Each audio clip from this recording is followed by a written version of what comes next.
हम कथा सुनाते हैं शिव महापुराण। और गाना आ गया है पवन सिंह का और नीलकंठ देव।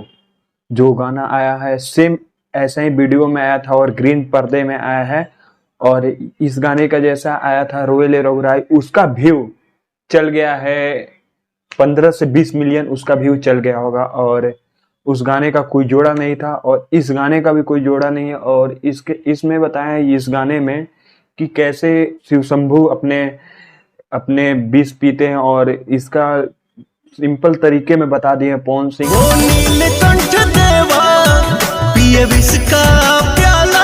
और इस गाने का सुनने के बाद आनंद ही ऐसा मिलता है। और इस गाने को आप सुनिए, और इस गाने का व्यू रेटिंग चल गया है लमसम 4 घंटे में लमसम 500 के तक व्यू इस गाने पर चल गया है। और इस गाने का क्वालिटी बात करते हैं कि इस गाने का क्वालिटी में एक ही दिक्कत है, जो आप ये स्क्रीन पे वीडियो देख रहे हैं और इसमें जो झाल बजा रहा है, उस झाल को पता ही नहीं चल रहा है कि झाल बजा रहा है क्या कर रहा है। और इतने बड़े सिंगर होकर और झाल का ये वाला वीडियो का अगर ध्यान नहीं दिया जाए तो बहुत गलत लगता है। और इस गाने का जो सेम बवाल गाना है, और इस गाने को आप सुनिए और बताइए कि इस गाना कैसा है। और सेम रोएले रघुराई जैसा ही इस वीडियो को भी शूट किया गया है, लेकिन इस वीडियो को शूट किया गया है रोएले रघुराई जैसा ग्रीन पर्दे पे हुआ था शूट, ये भी ग्रीन पर्दे पे हुआ है। और इस गाने का जो क्वालिटी है बहुत बढ़िया है, और इस गाने को आप सुनिए और